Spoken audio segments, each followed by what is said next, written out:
If that isn't making you hungry, you must be vegan. These Mongolian pork skewers are that good, they should be illegal. I'm Schuey, and in this video, I'm making tasty Mongolian pork skewers. That's right, more food on a stick. So just sit back, grab a drink or two, and let's get into it. For today's recipe, we're gonna need some pork tenderloin. And you wouldn't have guessed it, but Gippsland Premium Meats stock them. Lucky for me, my butcher accepts cuddles for currency. Don't you, Mick?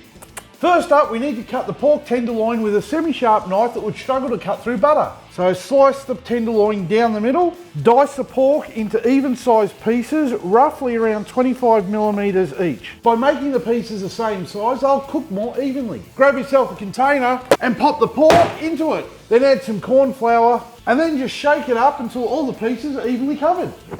Using a slotted ladle or a spoon, remove the pork pieces, just shaking off any of the excess corn flour. Now just stab the pork pieces onto superior metal skewers, because wooden skewers just won't cut it today. And then just place them on a tray. Now you can use wooden skewers if you want. No one here is going to judge you. Today I'm using my Weber Go Anywhere, or GA as they're known. Firstly, we want to open up those bottom vents. That way we're going to allow as much oxygen to our fuel as possible. Then I'll 3/4 fill a chimney starter with lump charcoal. Then using flamage, we'll light that up. And then wait until it's all ashed over. And then we just need to dump that into the GA. Then using an old pair of tongs, we're just going to spread the charcoal out so we get even heat throughout the whole GA. And then just gently pop the grill back in place.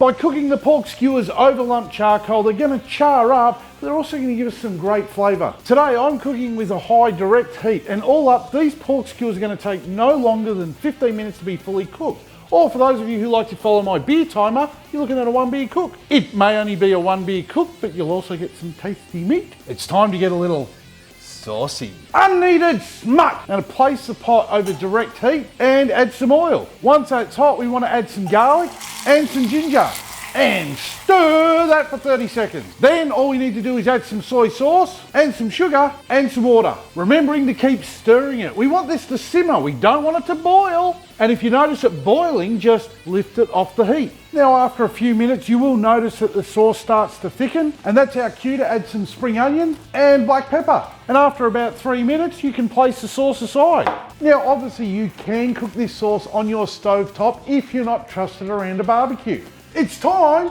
to cook some skewers. Spray them with canola oil, turning them to make sure they all get covered. I just suggest doing this before you put them over the direct heat. Then all we have to do is place the skewers over the direct heat and just keep turning them to prevent burning. Now these are going to take around 8 to 10 minutes to reach an internal temp of 60 degrees Celsius. By that stage, the skewers are going to have some really nice colour on them. By then, it'll be time to start glazing them with our sauce. We just need to keep flipping them and glazing them. We just want to give them a few minutes for that glaze to stick and get tacky. We don't want to cook them much longer or they'll dry out. We want to keep them moist, smutty vulgarity. Ooh, have you checked out my latest post on Instagram?